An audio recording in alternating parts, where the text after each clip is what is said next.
All right, so this weekend I saw He-Man Masters of the Universe. And if you want to know whether you should check it out or not, go ahead and stick around for my non-spoiler review.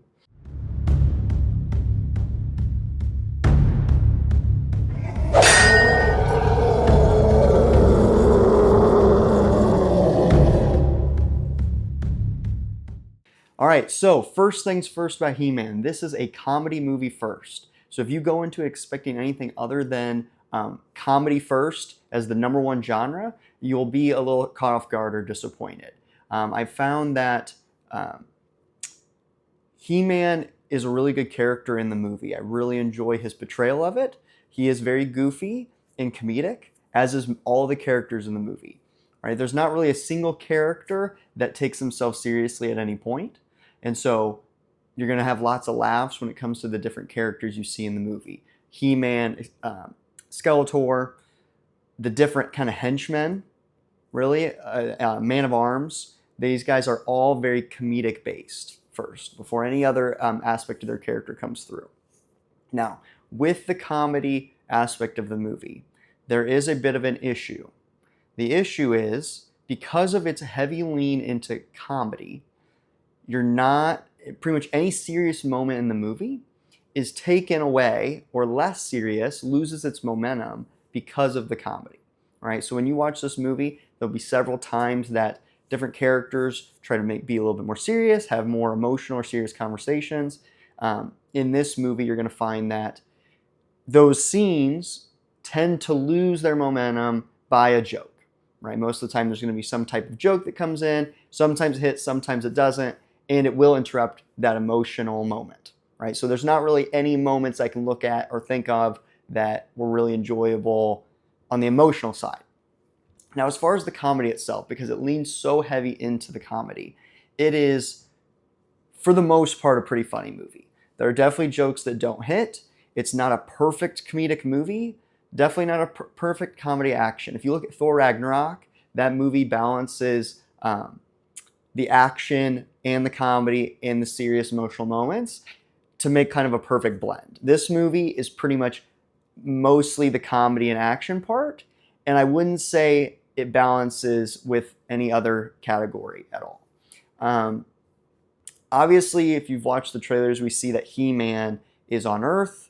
He is living a human life, even though he is from Eternia, right? So he's living his human life, and it plays a lot of jokes on that early in the movie, right? Before He-Man really returns to Earth.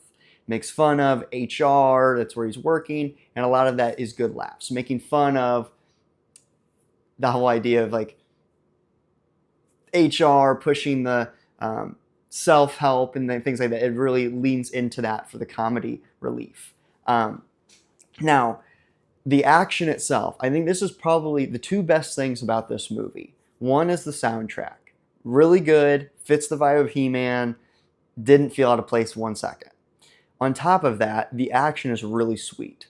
Most of the action in the movie, pretty much every fight that you see, is worthwhile. It's super entertaining, well choreographed, and feels really real, right? You will see real stabbings happen and real death and destruction and brutal moves happen in this movie. And so with that in mind, there's not really, along with the jokes, it's not really a kid's movie, right? It's a movie that's teen adult, where you're going to laugh, watch some really brutal and really well done action. It's not like bloody, but it's very brutal and intense at times.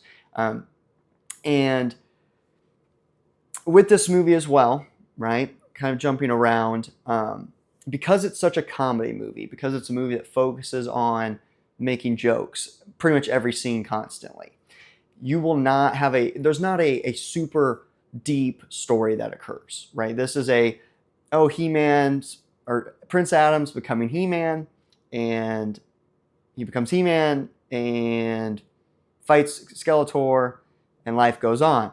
There's not a deep story that's being told. There's moments, like I said, with the emotion where it tries to like hint at character growth or little lessons, but I feel like none of it shines through for the most part because of the focus of the comedy and action, right? So if you're someone who really wants a deep story about He-Man, you won't really get that. It's a baseline Prince Adam, He-Man versus Skeletor, bad guys versus good guys.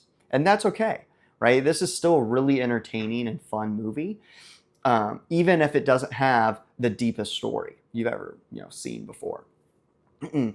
Now, I really liked Idris Elba as Man of Arms. Now, when you go and see this movie, you'll see the opening 10 minutes is the best, opening 10 to 20 minutes is the best part of Man of Arms in the movie. You'll see what I'm talking about. We see Eternia kind of as Eternia is, and Man of Arms in his position as Man of Arms to the king, and he's really sweet. I feel like he loses his steam once again from the comedy focus, but he's still a really good character, and Idris Elba played him really well. One thing that I kind of missed in the movie is I don't think they utilized the tiger very well. What's Tiger's name? By the way, Green Tiger. They don't use him very well. They don't use him enough. Now, there might be a reason for that. The CGI in the movie is spotty. There's good moments, there's bad. All the times that characters really interact with pretty much entirely CGI characters, such as the tiger, Granger, I think that's something like that. Those moments, like when He-Man's interacting with his tiger, it does look weird. The CGI is weird. That's like one thing, at least in mine, where the CGI is a little off. But like I said, some of the positives of the movie, the characters are fun, the comedy's good for the most part, but it's still very jokey. Not all jokes land, but I would say majority do. So characters, comedy, visuals are really cool. It's a beautiful looking set. It looks like He-Man, even if CGI sometimes loses it. And soundtrack, did I say soundtrack? I don't know. But soundtrack, comedy, characters, visuals at times. The overall world building was really cool. Love to look into that more. And on top of that, Skeletor is probably the shining character of the movie, talking about characters. Very entertaining, funny, has a lot of those comedic moments, but it works better with him. There's a little bit better of a balance. And Jared Leto did a good job with his voice. The voice is menacing, but still kind of goofy. It's kind of like Bane from The Dark Knight Rises, if you've seen that movie. It's very similar in some respects, without like the more accenty part of it, but the deeper voice delivery is very similar. You don't really get the high-pitched nasally Skeletor from the cartoons. Jared Leto makes attempts at it for sure, especially with the laugh at times, but it's a different voice. But it works. It definitely works in the movie, and you will enjoy that character for sure. Overall, when I think about the movie and I look at the characters and the fun and the comedy and the action, and then I balance it against the lack of deep storytelling, and the lack of emotional moments that hit because of the comedy, I'm really looking at around an 8 out of 10.